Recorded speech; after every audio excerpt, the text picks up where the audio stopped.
Salut les pros. Voilà, précédemment, nous avons fait une petite introduction sur JSON Server. Donc ici, nous allons voir comment l'utiliser dans notre application React. L'objectif ici, c'est de pouvoir fetch, donc récupérer les données qui sont dans notre base de données, qui veut dire notre fichier db.json, db.json. Et à ce niveau, au tout premier réaffichage de la page. Donc, pour cela, nous allons d'abord commencer par supprimer tout ce qui est ici à l'intérieur, par supprimer cet arrêt, et puis on initialise la variable bloc à nul au tout début de notre application. Maintenant, on voudrait que, étant donné que ce use est fait, pour l'instant, comme on a mis null array, donc en fait, comme on a créé un array vide, ça veut dire que ça ne s'exécute que au tout premier réaffichage. Donc, on voudrait qu'au tout premier réaffichage, on fait ce qu'on appelle un fetch of data.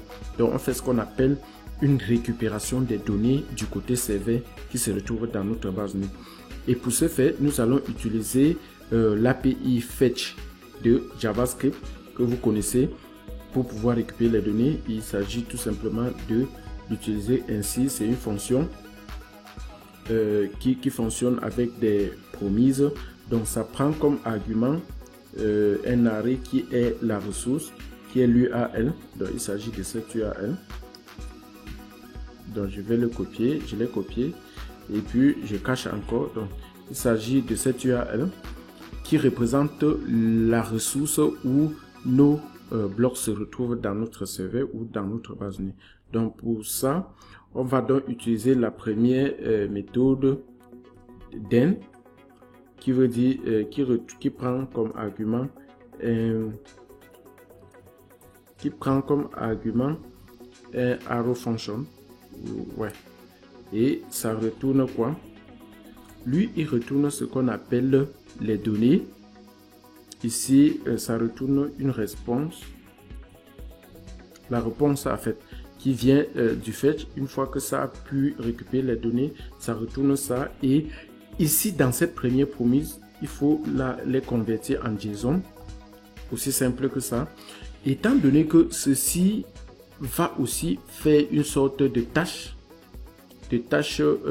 background, donc de tâches de fond, donc en fait une sorte de traitement par derrière. Donc ça peut prendre du temps dépendant de la quantité de données.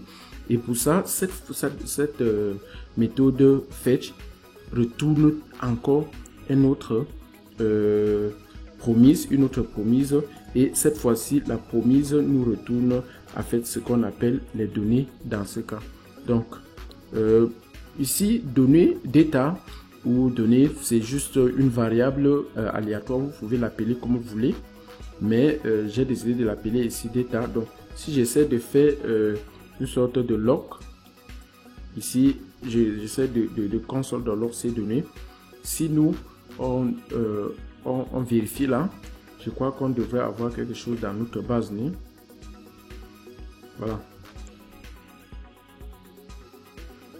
Voilà, vous voyez que ici il y a déjà un problème. Pour pouvoir nous rassurer que ça marche, on va d'abord commenter ceci et on va retourner là. La page va s'afficher normalement. Voilà, la page va s'afficher normalement. Il faut qu'on vérifie la console pour voir si nos données de test sont bien là. Et là, si je vérifie, si je rafraîchis la page, qu'est-ce que j'ai fait?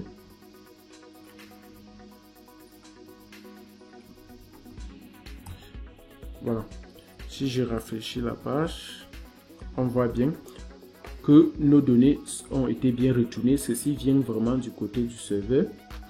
Et là, c'est intéressant. Donc, nous venons d'utiliser l'API fetch de JavaScript pour récupérer les données. Et vous voyez que ces données ne sont pas encore à jour ici dans notre template. Et c'est justement pour ça qu'on est en train d'avoir des erreurs. Oui, donc pour ce faire, je vais essayer de résoudre le problème en utilisant ce set bloc. Le set bloc ici, je veux juste dire, et une fois que les données ont été retournées, il faut mettre à jour la variable bloc pour qu'elle ne soit plus nulle, mais qu'elle affiche les données directement. Donc, ici on retourne là, bam, ils disent encore cannot read property map of null. Ça veut dire que la variable bloc a toujours des problèmes. J'espère que vous savez pourquoi. Voilà, je vous explique. Ici, c'est tout simplement parce que initialement, nous initialisons la variable à nul.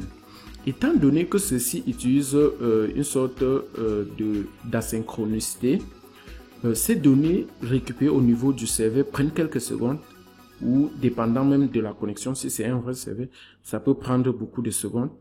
Et pour ce fait, la variable est déjà initialisée ici, et lorsque le réaffichage apparaît, il prend la variable comme nulle. Et lorsque vous essayez de faire le mapping sur un objet nul, automatiquement JavaScript va retourner une erreur. C'est pour ça que vous voyez cette erreur en question. Donc pour corriger ceci, c'est aussi simple. Il nous faut tout simplement revenir ici et utiliser une astuce qui est très cool. Donc je vais d'abord commencer par encapsuler toute notre ligne ici où nous importons, où nous affichons notre block list, cette composante block list, et je vais mettre ici une condition pour dire il faut seulement. Donc vous savez bien que lorsque vous encapsulez quelque chose déjà dans ces accords là, ça veut dire que vous voulez écrire la logique du JavaScript en fait. Donc bien ici, cette variable bloc, il faut seulement que cette partie-ci qui est après le conditional statement ici, cette double ampersand qui s'appelle AND, donc c'est comme une opération et dans la logique en JavaScript. Donc on dit il ne faut afficher seulement ceci que si ceci retourne vrai. Et vous savez bien comme moi que nul, if null, retourne false en JavaScript. Donc non si par défaut va retourner false, et rien ne va se faire jusqu'à ce que cette variable ci se mette à jour ici, et après avoir récupéré les données depuis le serveur, et automatiquement ça retourne vrai et ceci s'affiche maintenant. Donc si nous on retourne là, bien évidemment on voit que ça affiche nos données. Même si on retourne là, ça affiche nos données.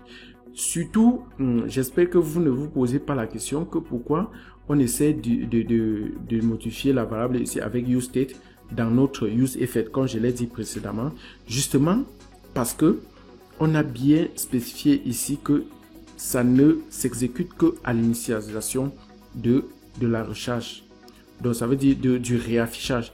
Comme on a mis M ici, ça ne va que exécuter ça une seule fois au tout premier réaffichage de la page. Donc c'est pour ça que on peut l'utiliser ici sans aucun problème. Donc je supprime déjà ce qu'on est en train de log dans la console. Et là, nous pouvons bien voir que ça marche et aucun problème. Mais sauf que le fait que je viens de supprimer là, ça n'a pas supprimé effectivement les données dans notre base de données. Les données sont toujours.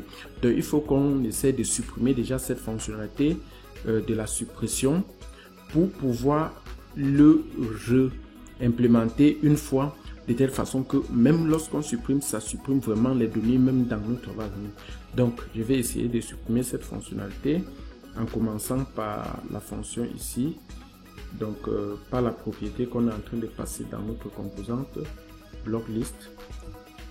Voilà, et il me faut également supprimer cette fonction qui gère ça, handle delete. Et comme vous savez bien, nous sommes en train de l'utiliser également ici. Donc je supprime ça parmi les propriétés et je mets cette ligne aussi au champ. Voilà, super. Donc je crois que ça devrait être cool. Ok, cool.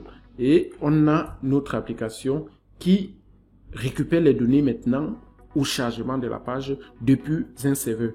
Donc je crois que c'était assez impeccable, et surtout rassurez-vous, nous allons voir comment l'utiliser et le réutiliser même dans plusieurs autres trucs à venir. Donc restez scotchés et surtout likez la vidéo, abonnez-vous si ce n'est pas encore le cas. Merci.